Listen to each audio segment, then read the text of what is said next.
Two Hot Confessions. Yeah, all right. So ito yung sulat natin for today. Hi, Too Hot. I need your help. I'm a girl who's only been in 2 serious relationships my entire life. My current boyfriend, on the other hand, has been through a lot. When I'm committed to someone, all my desires are focused on him. But he told me he's not that interested in sex anymore because he feels burned out from all his past experiences. Does he just not find me attractive? How can I make him understand that even if sex isn't important to him anymore, it still means something to me? I don't want to come off as a douchebag. I was raised better than that. It's just frustrating because whenever we plan to spend time together, he insists on staying at an Airbnb or hotel. He refuses to go to motels. And I can't help but wonder what's the point. Should I just accept that he doesn't find me attractive? Is it worth telling him how I feel? Or should I just leave if my needs aren't being met in this relationship? Thanks. Love your show. You guys are amazing. Girl. Geraldine? Is that Girl. Geraldine. Girl. Geraldine.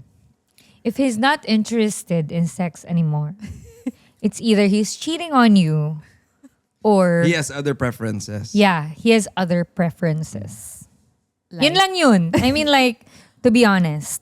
Kasi imposible naman if you're in a relationship and you don't want to make love with your partner. That's Sabi nga, burnout na nga daw impossible. siya. Dati raw siyang mass murderer. Hindi, no. Hello, kahit burnout ka, Totoo yun. sinong may hindi gusto? Kahit mass murderer ka, you'll stay Yeah. Strict Catholic. Strict Roman Don't Catholic. leave religion out of this. Yeah. So Religion has nothing to do with this. Exactly. I mean, Siya ay nalito. wala, girl. Iwan mo na yun, maghanap ka na ng iba. Nalito. Yun lang yun. Nalito. Oo. No? Nalito. Again, marami yata siyang issue sa buhay. Hindi. Kasi hindi mo naman fault yan. Hello, we have our needs.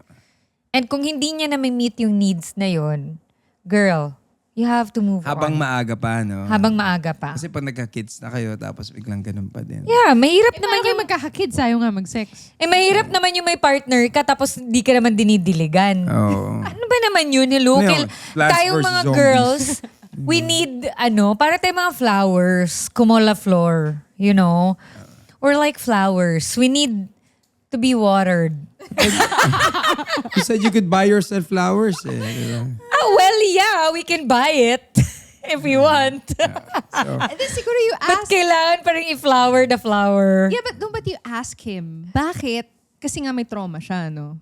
May Ba't trauma kasalanan siya. mo ba? Kasalanan ba ng keps mo na na-trauma yung chorva niya? Exactly. Oh. Hindi mo yung kasalanan. Ako think ko may identity issue si Guy. Oo nga. Feeling I ko think rin. there's something that he's confused about. And they need to talk to each other like that. Yung sit down talaga. Tapos give each other time, cool off kayo. Para pang, baka kailangan mo hanapin yung sarili mo muna. Hindi, Rico, alam mo yung cool off, that's equivalent to ano pa rin. Parang break up. Okay, yeah mo. Hinaharap Diba? niya nga yung sarili niya eh. Cool off pa ba ngayon? Parang, Oo nga eh. Parang feeling puro ko, break up minsan na di ba eh, yung pag sinasabi nila, I need space, ano ka, mag-astronaut? Di ba? Parang, hello? wow. Di wow, punta ka sa planet Mars. Di ba yung ganun? Mauna ka dun. Oo, hindi ako naniniwala sa cool off. or siguro, give him time muna. Na, Or di kaya maghanap ka na ng iba, girl. Maghanap ka na ng iba. Yun na Ito, lang yun. dali mo sa Obar, dali mo sa Nectar, dali mo sa Rampa.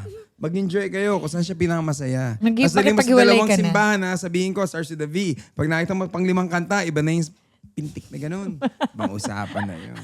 Rico, baka magalit yung mga pari sa atin, ha? Sorry, past. Yeah, oo. Bring him to service, you'll see the real So, truth. I mean, I think it's better if the relationship is like that. Girl, move on. Yes.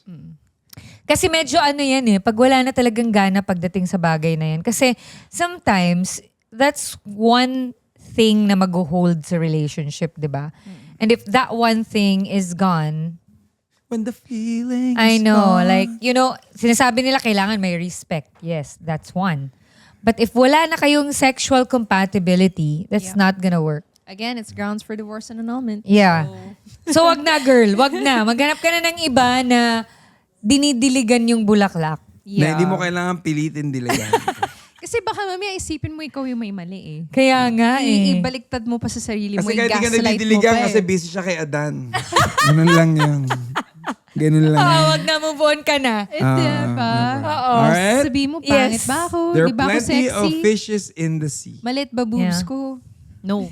You deserve better than that. Exactly. Personal experience. Okay. Oo naman, syempre lahat naman ng sinishare namin dito.